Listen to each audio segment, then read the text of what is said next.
एक शहर में एक बहुत बड़ा मकान था। उस मकान में चूहों ने डेरा जमा रखा था। जब भी मौका मिलता वे अपने अपने बिलों से निकलते और कभी खाने की चीजों पर अपना हाथ साफ करते तो कभी घर की अन्य चीजें कुतर देते। उनका जीवन बड़े मजे से बीत रहा था। इधर मकान मालिक चूहों से तंग आ चुका था, इसलिए वो एक बड़ी सी बिल्ली ले आया। अब वो बिल्ली उसी घर में रहने लगी।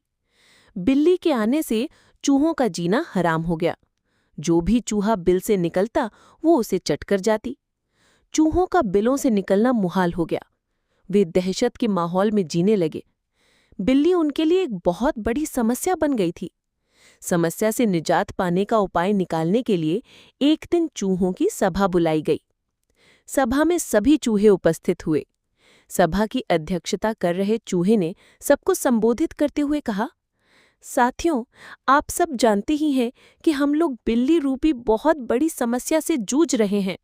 वो रोज हमारे किसी न किसी साथी को मारकर खा जाती है। बिलों से निकलना मुश्किल हो गया है, लेकिन इस तरह हम कब तक बिल में छुप कर रहेंगे? भोजन की व्यवस्था के लिए तो हमें बिल से बाहर निकलना ही होगा। ये सभा इसलिए आयोजित की गई है ताकि इस समस्या का समाधान निकाला जा सके। आपके सुझाव आमंत्रित हैं। आप एक एक कर अपने सुझाव दे सकते हैं। एक एक कर सभी चूहों से इस समस्या पर अपनी अपनी सोच के हिसाब से सुझाव दिए, लेकिन किसी भी उपाय पर सब एकमत नहीं हुए।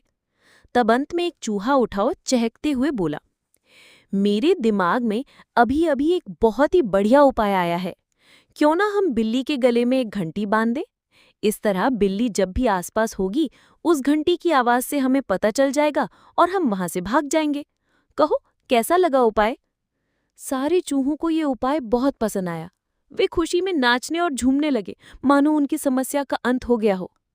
तभी एक बूढ़ा और अनुभवी चूहा खड़ा हुआ और बोला, मूर्खों, नाचना गाना बंद करो और जरा ये तो बताओ कि बिल्ली के गले में घंटी कौन बांधेगा?